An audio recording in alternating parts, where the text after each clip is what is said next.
Look at the difference between last year and this year. Extraordinary drought across the West, the worst we have ever seen. Now, 7 News on your side amid increasing reports of birds, hundreds of them, found blind, dead, or dying right here in the DMV. And we want to warn you that some of these images are difficult to see. Yeah, this is a rough one. So what do you do, though, if you find one of these birds near your home? Here's 7 News' Heather Graff now with advice from wildlife experts and the search for answers about why this is happening. According to a report in the Washington Post, an unusual number of blind birds have been found dead or dying around Washington, D.C. lately, and wildlife experts say they have no idea why. The calls keep coming here at the Animal Welfare League of Arlington.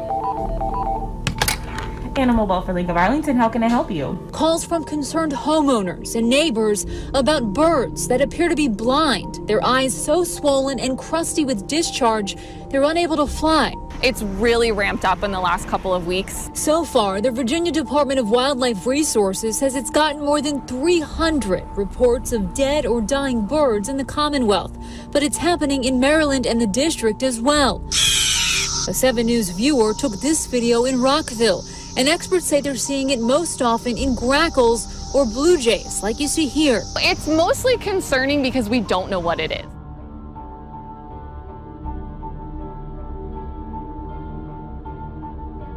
As one expert at the Wildlife Resources Department put it, the volume of reports and clinical signs are not suggestive of something they've seen routinely in the area, so they might be dealing with an emerging or novel issue. Megan Kirschgessner is Virginia's state wildlife veterinarian and says a long list of agencies throughout the region are working to solve this mystery and to educate the public in the meantime. If there are dead birds in the yard and they need to be picked up, please wear gloves. And experts say these sick birds are also showing neurological signs. So just a bizarre situation. And as you heard, so far, no explanation on the cause of all of this. Experts are asking people to report to their local wildlife agency anytime you see one of these sick or dying. Hey guys, yeah, so perhaps you've heard about birds dying or seeming to struggle, either in your neighborhood group chat or unfortunately maybe you came across a dead bird yourself. And so now the question is are the cicadas the cause?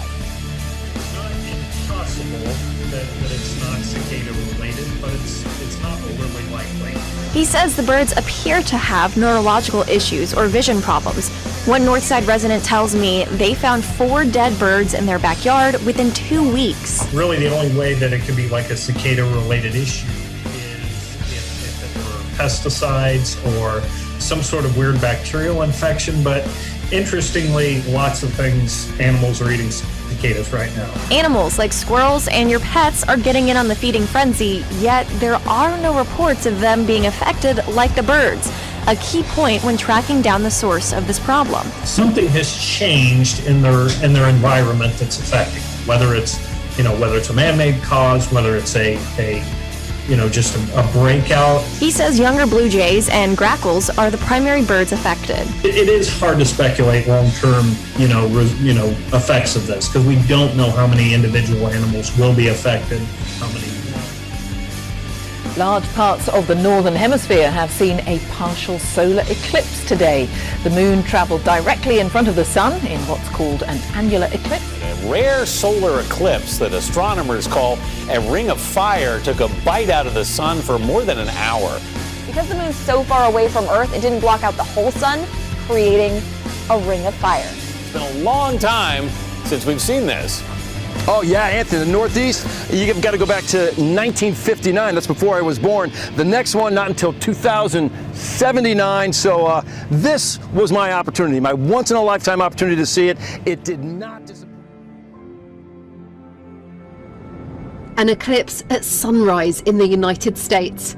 One of nature's most dazzling sights, the moon gliding in front of the sun, taking a bite from the shining disk.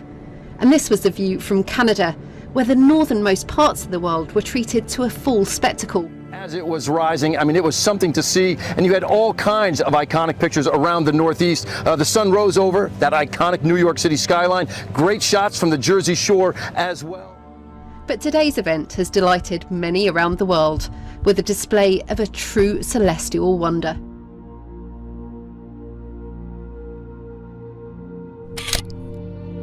Crippling drought across multiple states. The alarming images tonight of Lake Mead at the Hoover Dam. It's part of the Colorado River system, the water supply for 40 million Americans. Well, by tomorrow, Lake Mead is expected to drop to its lowest level in history.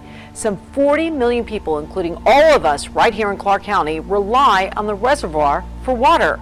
And as ABC's Matt Gutman explains, you may start noticing the effects of the water shortage very soon. Tonight, the images of this mega drought are writ across the Southwest's landscape. Bathtub rings around reservoirs show where the water once was.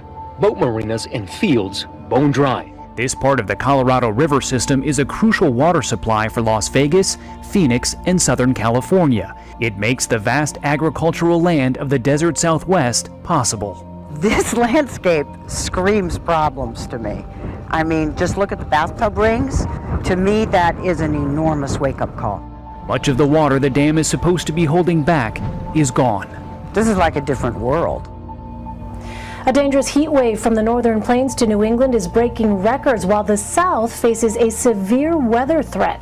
Meanwhile, red flag fire warnings have been posted in several western states where a historic drought is threatening a catastrophic fire season.